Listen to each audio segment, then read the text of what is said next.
তো শেখ আব্দুর রাজ্জাক বিন ইউসুফ যুগ যুগ ধরে আহলে হাদিসের পক্ষে দাওয়াতি কাজ করছেন, কিন্তু তার মধ্যে কোনো বিচ্যুতি আমরা দেখিনি। ব্যক্তি জীবনে শেখ আব্দুর রাজ্জাক বিন ইউসুফকে নিয়ে কোনো সমালোচনা নেই, এবং তিনি যেটাকে সঠিক মনে করেন তার উপর তিনি ইস্তেকামত কোনোদিন আপোষ করেন না। বাংলাদেশে আপোষহীন বলতে যদি কেউ থেকে থাকে তাহলে দেখবেন শেখ আব্দুর রাজ্জাক বিন ইউসুফ। আমি তার মতো আপোষহীন কাউকে দেখি। যেমন তিনি যেটাকে সুন্নাত মনে করেন, যেটাকে বেদাত মনে করেন, এটা করবেন না। পৃথিবী উল্টে গেলেও করবেন না, তাকে মেরে ফেললেও করবেন না। যে অনেক বড় বড় আলেমকে দেখেছি পরিস্থিতি শিকার হয়ে মিলাদ করেন, শেখ আব্দুর রাজ্জাক বিন ইউসুফ মার গেলেও মিলাদ করবেন না। এবং তিনি যেখানে হাত তুলে দোয়া করা নাজায়েজ মনে করেন সেখানে হাত তুলে দোয়া করবেন না, তাদের প্রধানমন্ত্রী পাশে থাকলো। সেটাই দেখেছি এখানে যমুনায় তারেক রহমান সহ সবাই হাত তুলে দোয়া করছেন, কিন্তু শেখ আব্দুর রাজ্জাক বিন হাত উঠান নেই।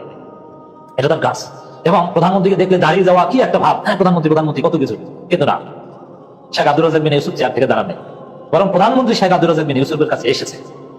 শেখ আব্দুর রাজ্জাক বিন ইউসুফ প্রধানমন্ত্রীর মাথায় হাত বুলিয়ে দোয়া করে দিয়েছে এবং আঙ্গুল উঠিয়ে নজিহাত করেছেন, যেটা আলেমের কাজ।